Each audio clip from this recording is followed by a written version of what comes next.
বহিৰাজ্যত নিৰুদ্দেশ কৰ্মসংস্থাপনৰ বাবে যোৱা নগঞা যুৱক গভীৰ দুশ্চিন্তাত পৰিয়ালবৰ্গ সময়ে সময়ে বহিৰাজ্যত কৰ্মসংস্থাপনৰ বাবে যোৱা অসমৰ যুৱক ৰহস্যজনকভাৱে নিৰুদ্দেশ হৈ অহাৰ সময়তে পুনৰ সংঘটিত হৈছে অনুৰূপ ঘটনা। এইবাৰ বহিৰাজ্যত সন্ধানহীন হৈছে নগাঁও জিলাৰ এজন ৩৪ বছৰীয়া যুৱক। বিগত এসপ্তাহ ধৰি সন্ধানহীন হৈ থকা যুৱকজন হৈছে জাজৰি আৰক্ষী থানাৰ এলেকাধীন হাতী জুজুৱাৰ নুৰুল ইছলাম। আচলতে দৰিদ্ৰ পৰিয়ালৰ যুৱকজনে কৰ্মসংস্থাপনৰ বাবে গৈছিল বাংগালুৰুলৈ, কিন্তু আশ্চৰ্যজনকভাৱে 11 নৱেম্বৰৰ পৰা নিখোজ হৈ পৰে যুৱকজন। আনকি যুৱকজনৰ মোবাইল ফোনো ছুইচ অফ হৈ থকাত পৰিয়ালৰ লোকসকলৰ চৰম দুশ্চিন্তাত মানসিকভাৱে ভাগি পৰিছে। ইফালে পৰিয়ালৰ লোকসকলে নিৰুদ্দেশ হোৱা যুৱকজনৰ সন্ধান বিচাৰি সম্ভাৱ্য সকলো ঠাইতেই বিচাৰ খোচাৰ আৰম্ভ কৰিছে যদিও যুৱকজনৰ কোনো সুমূত্ৰ উলিয়াবলৈ সক্ষম হোৱা নাই। ইফালে উপায়হীন হৈ যুৱকজনৰ দুৰ্ভগীয়া পৰিয়ালবৰ্গই সংবাদ মাধ্যমৰ লগতে স্থানীয় জাজৰি আৰক্ষী থানাত কাষ চাপিছে।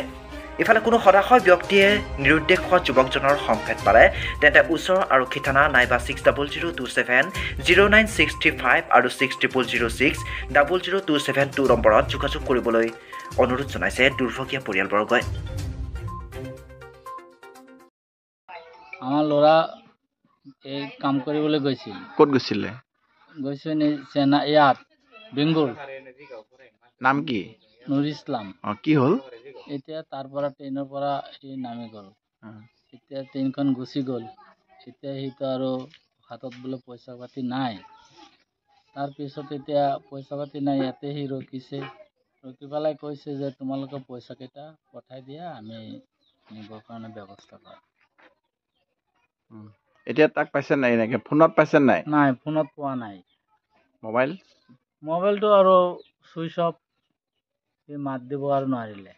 কিমান দিন হ'ল? 7 দিন হ'ল। এতিয়া আপোনালোকে বিচাৰি আছে নেকি? বিচাৰি আছো। সোমবাৰে ৰাতি 10টাত নামিছে তাৰ পৰা পোৱাই নাই। সোমবাৰে তাৰপিছত এতিয়ালৈকে কোনো যোগাযোগ নাই। এতিয়ালৈ কোনো যোগাযোগ নাই। থানাত এজাহাৰ দিছে নাই? থানাত এজাহাৰ দিছো। ওচি ছাৰে কৈছে যে আমি মোবাইলটোৰ পৰা আমি মোবাইল নম্বৰটোত আমি মেছেজ কৰি পেলাই চাব পাৰিম কি হৈছে। নুৰুল ইছলাম মানে আপোনাৰ আজি 7 দিন আগত বেংগলোৰত কামলৈ গৈছিল। কামলৈ যোৱাৰ পৰা ট্ৰেইনৰ পৰা নামিছিল কিবা এটা কিনিবলৈ। নামোতে ধৰক 5 মিনিট সময় ট্ৰেইন ৰাখিটো সি উঠিব নোৱাৰিলে, ট্ৰেইনখন গুচি গ'ল। এতিয়া আজি 7 দিন হৈ গ'ল, বিচাৰি নাপাওঁ। ফোন কৰিছিলোঁ, ফোন কৰোঁতে যোগাযোগ কৰিছিলোঁ। যোগাযোগ কৰাওঁতে পোৱা নাই। মোবাইল ছুইচ অফ নেকি? মোবাইলটো ছুইচ অফ হৈ আছে। থানাত এজাহাৰ দিছে নাই? থানা জাজৰি থানাত এজাহাৰ দিছোঁ।